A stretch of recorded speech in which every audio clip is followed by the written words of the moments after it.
Hello guys, coming back to the topic. Next question करते हैं। Question number 15 तक हमने अच्छे से डिस्कस कर लिया था कि जहाँ पे मेरा क्वेश्चन नंबर 15 ये था कि अगर आपके पास 8 कोऑर्डिनेशन नंबर था तो hexagonal pyramidal geometry will not possible. Answer हो जाएगा आपका C, that is square and type prismatic structure. चलिए next, moving to the next question, that is consider this statement. आपको स्टेटमेंट बतानी है कौन सी स्टेटमेंट आपकी करेक्ट है और कौन सी स्टेटमेंट आपकी करेक्ट नहीं है। तो पहला स्टेटमेंट है आपका, in chelate effect both enthalpic and entropic factor contribute but entropic factor predominant. Obviously ये जो आपका स्टेटमेंट है ये बिल्कुल ट्रू है। अभी वीडियो में हम इस टॉपिक पे नहीं आए हैं, नेक्स्ट वीडियो इसी टॉपिक का डलेगा। बट ये जो स्टेटमेंट है ये बिल्कुल ठीक है कि जब आपका चिलेट इफेक्ट होता है तो आपका डेल्टा एच और डेल्टा एस दोनों ही फैक्टर इंक्लूड होते हैं, कंट्रीब्यूशन दोनों का रहेगा। बट जो मेजर कंट्रीब्यूशन रहता है वो आपके एंट्रोपी फैक्टर का रहेगा, इंथैल्पी फैक्टर का कंट्रीब्यूशन कम रहता है। ठीक है, नेक्स्ट है आपका, hard character of first row metal can be altered और affected by other ligand present by the principle of symbiosis. Symbiosis का प्रिंसिपल भी अभी डिस्कस नहीं किया वीडियो में, ये आज डिस्कस करेंगे। बट ये स्टेटमेंट भी ट्रू है। ठीक है, नेक्स्ट स्टेटमेंट है, ligating atom like nitrogen oxygen fluorine form stable bond with small metal. देखो, जब स्मॉल मेटल जो होगा, स्मॉल मेटल में क्या हो जाएगा, वो हार्ड एसिड की तरह बिहेव करेगी। और जब वो हार्ड एसिड की तरह बिहेव करेगी तो उसके साथ बाइंड करने के लिए किस तरह के लिगेंड लगेंगे, हार्ड साइट वाले लिगेंड लगेंगे। जैसे हार्ड साइट नाइट्रोजन हो सकता है, ऑक्सीजन की हो सकती है, फ्लोरीन की हो सकती है। तो यहाँ पे एच प्रिंसिपल काम करेगा। ठीक है, hard soft acid base principle, ये एच प्रिंसिपल काम करेगा। और ये जो स्टेटमेंट है ये बिल्कुल करेक्ट हो जाएगी एच प्रिंसिपल के अकॉर्डिंग। तो आंसर आ जाएगा सी, कि above all three statements are correct. Next question is, the correct statement with respect to the bonding of the ligand Me3N and Me3P with the metal Be2 positive and lead2 positive is। देखिए, question बिल्कुल simple है। आपने क्या देखना है, आपके पास है Me3N। Me3N में लिगेटिंग साइट क्या होगा, नाइट्रोजन। और Me3P में लिगेटिंग साइट होगी मेरी फॉस्फोरस। नाइट्रोजन कैसी साइट है, हार्ड साइट है। और फॉस्फोरस कैसी साइट है, सॉफ्ट साइट है। अगर नाइट्रोजन हार्ड साइट है तो ये किसके साथ, एच से प्रिंसिपल काम करेगा, हार्ड साइट के साथ जुड़ेगी, दैट इज Be2 पॉजिटिव, ये भी हार्ड है आपका। और Me3P है मेरा फॉस्फोरस है, वो lead2 के साथ काम करेगा क्योंकि वो सॉफ्ट एसिड है। ठीक है, तो यहाँ पे अब देखो, हार्ड सॉफ्ट कॉम्बिनेशन बनेगा। तो कौन सा स्टेटमेंट करेक्ट आएगा, पहला स्टेटमेंट देखो, the ligand with equally strong with both the metal ions as they are dications. तो ये स्टेटमेंट गलत है। Second statement, the ligand bind equally strong with both the metal, ये स्टेटमेंट भी गलत हो जाएगा।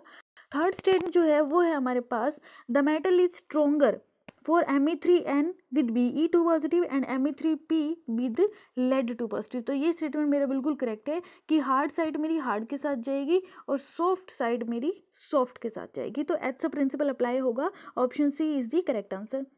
नेक्स्ट चलते हैं क्वेश्चन नंबर 18 पे, that is chelate effect. Chelate effect किसकी वजह से होगा, अभी पढ़ा था हमने कि चिलेशन इफेक्ट में दो चीज़ें काम करेंगी, डेल्टा एच और डेल्टा एस, लेकिन एंट्रोपी फैक्टर प्रीडोमिनेट करेगा। तो आंसर हो जाएगा B, predominantly due to entropy effect. ठीक है, नेक्स्ट क्वेश्चन है आपके पास question number 19, that is Hg2 positive. आपने एक्स लिया और मेरे पास कॉम्प्लेक्स बना Hgx पॉजिटिव। अब Hg2 पॉजिटिव कैसा है, सॉफ्ट एसिड है। तो सॉफ्ट एसिड है, इसका मतलब क्या है, किस तरह के बेस के साथ काम करेगा, जो सॉफ्ट होंगे, यानी कि जो सॉफ्ट बेस होगा उसके साथ सबसे पहले बाइंड करेगा, एच से प्रिंसिपल अप्लाई होगा। तो ऑर्डर अरेंज करना है आपने, तो ऑर्डर क्या हो जाएगा, सबसे पहले ब्रोमाइड के साथ, देन क्लोराइड के साथ एंड देन फ्लोराइड के साथ, क्योंकि ब्रोमीन की इलेक्ट्रोनेगेटिविटी सबसे कम है तो ये सॉफ्ट बेस की तरह काम करेगी। क्लोरीन और उसके बाद हो जाएगा फ्लोरीन। तो option A is the correct answer. ठीक है, next moving to the question number 20, that is softest acid among the following. देखो, सॉफ्ट एसिड कौन सा होगा, जिसका साइज बड़ा होगा और जिसके ऊपर चार्ज जो है वो कम होगा।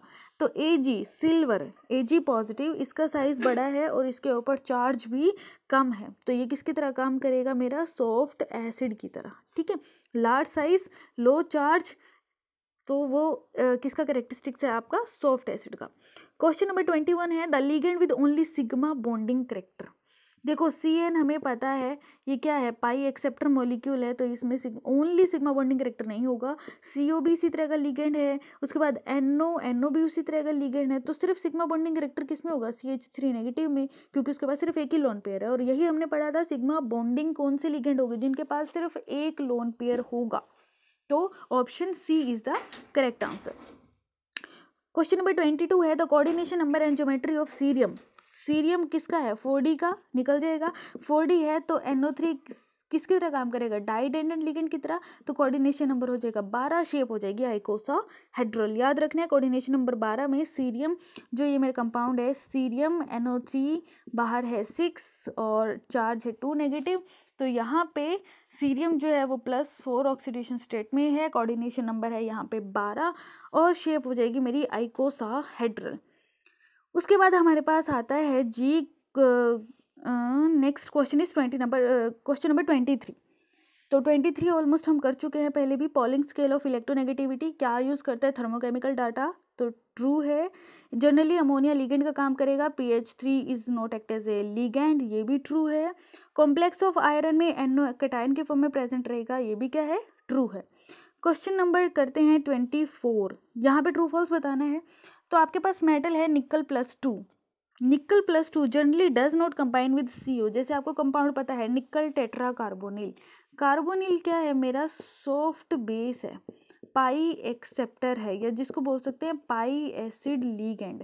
तो पाई एसिड लीगेंड उन मेटल के साथ कंबाइन करते हैं, ये भी स्टेटमेंट लास्ट के क्वेश्चन में भी स्टेटमेंट था, जहाँ पे आपका ऑक्सीडेशन स्टेट बहुत ज़्यादा कम होगा या फिर 0 ऑक्सीडेशन स्टेट है, तो उसके जैसी कोई बात ही नहीं है। तो अगर मैं निकल +2 लूँ तो ये निकल +2 में कार्बोनिल कंबाइन नहीं करेगा, ठीक है। तो फर्स्ट स्टेटमेंट जो है वो है हमारा ट्रू, कि निकल +2 के साथ CO कंबाइन नहीं करेगा। CO उसके साथ कंबाइन कब करेगा, जब निकल मेरा 0 ऑक्सीडेशन स्टेट में होगा। जैसे हमारे पास कॉम्प्लेक्स होता है निकल टेट्रा कार्बोनिल, जहाँ पे निकल की ऑक्सीडेशन स्टेट होती है 0। नेक्स्ट क्वेश्चन है निकल 0 generally not combine with ammonia, कि निकल अगर 0 ऑक्सीडेशन स्टेट में है तो वो अमोनिया के साथ कंबाइन नहीं करेगा। This statement is also true, क्योंकि अमोनिया क्या है, अमोनिया हार्ड साइट है, अमोनिया मेरा हार्ड है, हार्ड लिगेंड में नाइट्रोजन मेरी बाइंडिंग साइट है, जहाँ से बाइंड होना है। तो हार्ड किसके साथ जाना प्रेफर करेगा, हार्ड के साथ। और अगर निकल पे ऑक्सीडेशन स्टेट 0 है तो वो हार्ड कहीं से भी नहीं है, ठीक है। तो हार्ड के साथ जाएगा, तो ये स्टेटमेंट भी क्या हो जाएगा, ट्रू हो जाएगा। क्वेश्चन नंबर 25 डिस्कस करते हैं। अगेन ट्रू फॉल्स बताना है। Strong sigma donor form complex with metal in high oxidation state, that is a correct statement, true है आपका।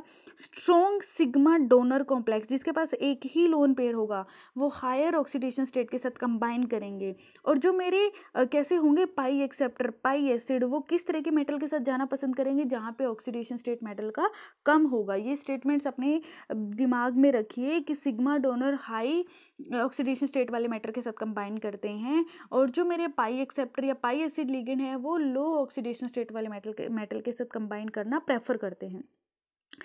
नेक्स्ट स्टेटमेंट है poor sigma donor and strong pi acceptor form complex with low oxidation state metal, that is correct statement. Statement number 3 है all ligand in coordination compounds are generally, almost जितने ligand हमारे पास होते हैं मतलब coordination chemistry में जितने ligand पढ़ते हैं, ऑल लिगेंड हमारे पास किस तरह के होते हैं, सिग्मा डोनर कैपेसिटी वाले लिगेंड होते हैं। तो जितनी भी स्टेटमेंट्स हैं सारी की सारी कैसी हैं, ट्रू स्टेटमेंट है। क्वेश्चन नंबर 26 डिस्कस करते हैं। इसमें क्या है, even though NH2 have 2 donor site, पढ़ा था हमने 2 डोनर साइट है यहाँ पे, क्योंकि दोनों नाइट्रोजन के पास एक एक लोन पेयर है, but still it is a monodentate ligand. ये भी पढ़ा था कि यहाँ पे कापा की वैल्यू कितनी हो जाती है 1, क्योंकि ये क्या करते हैं कि 3 मेंबर्ड रिंग बनाएगा। पहली वीडियो में डिस्कस किया था ये कि 3 मेंबर्ड रिंग बनाएगा, और जो 3 मेंबर्ड चिलेटिंग रिंग होगी मेरी, वो 3 मेंबर्ड रिंग कैसी हो जाएगी, अनस्टेबल। तो 3 मेंबर्ड रिंग अनस्टेबल बनती है, तो इसीलिए ये इसकी वजह से ये कापा 2 यानी कि डेंटिसिटी 2 में ना जाके डेंटिसिटी 1 में जाना प्रेफर करते हैं। तो उसके बाद हमारे पास ये ट्रू हो गया स्टेटमेंट। स्टेटमेंट नंबर 2 है 4 membered ring that are produced by didentate ligand, पढ़ा था हमने ऑक्सो एनायन कार्बोनेट के, नाइट्रेट के एंड सल्फेट के Oxoanion ligand are stable in the complex of higher coordination number 8, 10, 12 with 4D and 5D series metal atom. True statement है। हमने पढ़ा था वीडियो नंबर 1 में, जब हम फर्स्ट वीडियो डिस्कस कर रहे थे कोऑर्डिनेशन केमिस्ट्री का, कि जहाँ पे मेरे कार्बोनेट, नाइट्रेट, सल्फेट होंगे तो वो 4 मेंबर्ड रिंग बनाते हैं। और हमने एक फॉर्मूला भी बनाया था 5647। ये क्या था? ये ऑर्डर था किसका? रिंग का। तो वहाँ पे 4 मेंबर रिंग कब स्टेबल होगा? 4 मेंबर रिंग तब स्टेबल होगी जब मेरे पास मेटल एटम होगा 4D और 5D सीरीज का। और जो मेरे कार्बोनेट, नाइट्रेट, सल्फेट जैसे ऑक्सो एनायनिक लिगेंड है, ये क्या बनाएंगे? ये 4 मेंबर रिंग बनाएंगे। और कोऑर्डिनेशन नंबर मेरा हो जाएगा 8, 10, 12, क्योंकि 4D 5D की सीरीज में आयनिक इंटरेक्शंस होंगे, डायरेक्शनल लेस इंटरेक्शंस है, लिगेंड कहीं से भी आएगा, मेटल के सरफेस पे चिपक जाएगा और आपका कोऑर्डिनेशन नंबर बढ़ जाएगा। तो ट्रू स्टेटमेंट है। स्टेटमेंट नंबर 3 है, in explaining denticity we focus only the sigma bonding counting. ये भी हमने वीडियो सेकंड में डिस्कस किया था कि जब भी आप किसकी बात कर रहे हैं, डेंटिसिटी की बात कर रहे हैं, तो आपने सिर्फ और सिर्फ सिग्मा बॉन्ड को कैलकुलेट करना है, पाई बॉन्ड को कैलकुलेट नहीं करना, लोन पेयर को कैलकुलेट नहीं करना। तो स्टेटमेंट नंबर 3 करेक्ट है आपका कि डेंटिसिटी में आप only and only sigma bond को काउंट करेंगे। ठीक है, तो आंसर आ जाएगा ऑल, क्योंकि सारे स्टेटमेंट्स यहाँ पे सही हैं। चलिए क्वेश्चन नंबर 27 डिस्कस करते हैं। ये है CSIR दिसंबर 17। क्या है? The most unstable complex on the basis of electroneutrality principle. ये आज के वीडियो में डिस्कस करेंगे, बहुत इंपॉर्टेंट प्रिंसिपल है। अमंग द फॉलोइंग, इनमें से कौन सा है जो क्या है? मोस्ट अनस्टेबल कॉम्प्लेक्स, यानी कि जिसकी स्टेबिलिटी सबसे कम है वो कॉम्प्लेक्स बताना है, लेकिन किसके बेस पे बताना है? इलेक्ट्रोन्यूट्रलिटी प्रिंसिपल के बेसिस पे।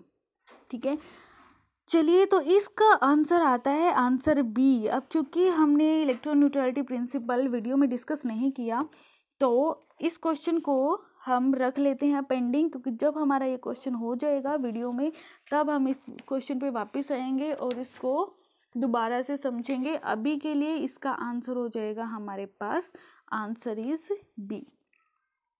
ठीक है, moving to the next question, that is question number 28, TIFR 2017। Question क्या है? Given the molecular formula of hexa coordinated complex. आपको ये फॉर्मूला दिया हुआ है। If number of coordinated ammonia molecule in 1, 2 and 3rd complex are 5, 6, 5 and 4, then the oxidation state of cobalt in 1st, 2nd and 3rd complex. Oxidation state आपने यहाँ पे find out करनी है। ठीक है, तो ऑक्सीडेशन स्टेट कैसे फाइंड आउट करेंगे? इसने क्या बोला है कि कोऑर्डिनेशन नंबर कितना है? 6, 5 and 4 रिस्पेक्टिवली। तो स्ट्रक्चर बना लेते हैं। पहले का स्ट्रक्चर क्या बन जाएगा? कोबाल्ट और NH3, क्योंकि 6 है तो 6 के 6 लिगेंड मेरे कोऑर्डिनेशन स्फीयर में रहेंगे। कोऑर्डिनेशन स्फीयर के बाहर क्या बन जाएगा? Cl3, यानी कि जो मेरे पास Cl3 है वो बाहर आ जाएंगे। अब सेकंड का कॉम्प्लेक्स बनाते हैं, उसमें हो जाएगा कोबाल्ट, NH3, अमोनिया कितने हो जाएंगे? 5, एक क्लोरीन मेरा अंदर रहेगा, और नहीं NH3 5, क्योंकि कोऑर्डिनेशन नंबर कितना है? 5, तो 3 क्लोरीन उसमें भी बाहर आ जाएंगे। और कोऑर्डिनेशन नंबर अगर 4 बनाना है तो NH3 4, अमोनिया अंदर रहेगा, उसमें भी 3 क्लोरीन मेरे बाहर आ जाएंगे। और अगर मैं क्लोरीन को यहाँ से रिमूव करूँ तो मेरे कॉम्प्लेक्स पे कितना चार्ज आ जाएगा? +3 +3 +3। ठीक है, क्या बनाना है? हमने कोऑर्डिनेशन नंबर 6, 5 और 4 बनाना है। उसके लिए क्या करेंगे? अमोनिया को अंदर रखेंगे, क्लोरीन को कोऑर्डिनेशन स्फीयर के बाहर ले आएंगे। नेक्स्ट में भी क्या होगा? तो इस तरह से तीनों क्लोरीन मेरे बाहर आ जाएंगे तीनों कॉम्प्लेक्स में। अब मैं अगर क्लोरीन को वहाँ से रिमूव करूँ तो मेरे कॉम्प्लेक्स पे 3 पॉजिटिव चार्ज आ जाएगा तीनों पे। अगर 3 पॉजिटिव चार्ज तीनों कॉम्प्लेक्स पे आ रहा है तो अमोनिया पे चार्ज 0 होता है, तो जो चार्ज है वही मेरी क्या हो जाएगी? सेंट्रल मेटल एटम की ऑक्सीडेशन स्टेट। तो आंसर आ जाएगा +3 +3 एंड +3। तो option D is the correct answer. ठीक है, नेक्स्ट क्वेश्चन है, what are the oxidation state of metal in the following compounds. Compounds में ऑक्सीडेशन स्टेट बतानी है आपने। तो PdCl2 क्या हो जाएगा? एक क्लोरीन पे -1, 2 पे हो जाएगा -2, तो लेड की ऑक्सीडेशन स्टेट हो जाएगी +2। PdPPH3 4, PPH3 पे चार्ज होता है 0, तो लेड की ऑक्सीडेशन स्टेट हो जाएगी 0। ठीक है, तो 2 और 0 ऑप्शन में से देख लो। ज़्यादा कई बार क्या होता है कि एक ही आंसर से हमें पूरा, मतलब अगर एक चीज़ पता चल जाए तो पूरा ऑप्शन क्लियर हो जाता है। तो अभी मेरे पास 2 और 0 का कॉम्बिनेशन बन रहा है, तो वो मेरा बन रहा है क्वेश्चन ऑप्शन नंबर बी और सी में। ठीक है, नेक्स्ट की फाइंड आउट करते हैं। नेक्स्ट में OAC पे कितना चार्ज होगा? -1, तो कितने है ये? 2, तो क्या हो जाएगा? x - 2, 0 के इक्वल पुट करेंगे, x क्या हो जाएगा? 2, तो यहाँ पे आ जाएगा 2। अब देखो 2 0 2 किस में आ रहा है? 202 दोनों में ही आ रहा है, यानी कि एंड तक जाना पड़ेगा। अब आ गया हमारे पास ARPDBr, where air aryl system है, ठीक है। तो एराइल सिस्टम हो गया हमारे पास। तो यहाँ पे ऑक्सीडेशन स्टेट मेरे पास अगर अराइल सिस्टम जोड़ा गया है तो ये हो जाएगी हमारे पास Cl नेगेटिव पे क्या हो जाएगा, नेगेटिव चार्ज, Br पे नेगेटिव चार्ज, और एरोमेटिक सिस्टम जो है वो है मेरा न्यूट्रल। ये Ar पे -1 लिखा हुआ है, ये वैसे गलती से लिखा गया है। तो एराइल सिस्टम पे 0 चार्ज हो गया, Br नेगेटिव। Br नेगेटिव का मतलब क्या है, यहाँ पे हो जाएगा मेरे पास, यानी कि नेगेटिव है उस तरफ लेके जाएंगे तो ये किस में चला जाएगा, प्लस में चला जाएगा, तो +1 हो जाएगा, यानी कि option B is the correct answer, that is 2021।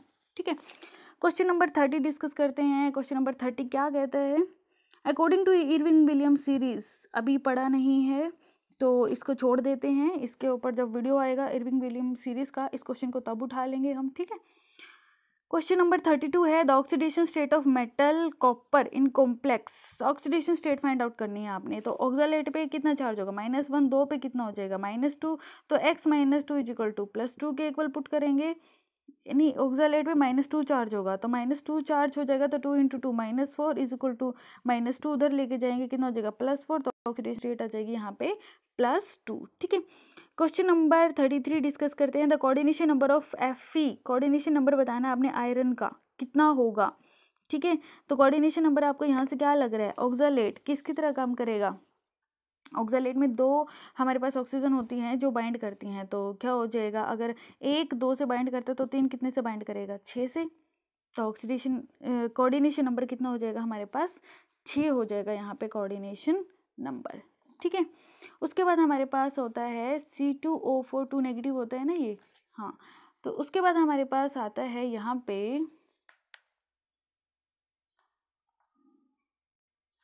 Next question है हमारे पास, क्वेश्चन नंबर 34 क्या कहता है, इंचिलेट इफेक्ट बोथ, ये हमने डिस्कस कर लिया कि इंथैल्पिक भी होगा एंट्रोपिक भी होगा, बट मेजर फैक्टर क्या होगा, एंट्रोपिक फैक्टर, तो करेक्ट है।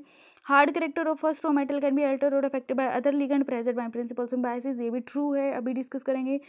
थर्ड को है लिगेटिंग एटम NOF, नोफ जो है form stable complex with small metal hard as a principle, true है, तो आंसर आ जाएगा सी। क्वेश्चन नंबर 35 है, the vast majority of complex of Ag positive have a coordination number 2 and linear. ये याद रखना है कि जो सिल्वर मेटल होती है ना, मेरी जनरली क्या कि मोस्ट ऑफ द केस में वो लीनियर ज्योमेट्री में मिलेगा, यानी कि वो हमेशा कोऑर्डिनेशन नंबर 2 को ही फॉलो करेगा। याद रखना है कि वो हमेशा कोऑर्डिनेशन नंबर 2 को और लीनियर ज्योमेट्री को ही फेवर करेगा, कौन, Ag पॉजिटिव। ठीक है, तो इसका आंसर हमारे पास आ जाएगा, silver ion has low charge density. ठीक है, ऑब्वियसली बात है, low charge density, and generally ligand also have high charge density. हमने क्या बताना था, the vast majority of complex of Ag positive, वो क्या करता है कि वो coordination number 2 and linear structure में जाएगा, because the vast majority of complex of Ag positive have a coordination number 2 and linear structure because silver ion has low charge density. ठीक है, such ions does not assimilate the electron density from added ligand as readily as those for which charge density is high. कि इस तरह के ligand या इस तरह के जो आयन होते हैं वो ज़्यादा चार्ज डेंसिटी को क्या कर सकते हैं, एक्सेप्ट या अपने ऊपर नहीं रख सकते, ज़्यादा चार्ज डेंसिटी को बियर नहीं कर सकता, इसीलिए वो कम कोऑर्डिनेशन नंबर में जाएगा, यानी कि सिर्फ कोऑर्डिनेशन नंबर 2 में जाएगा।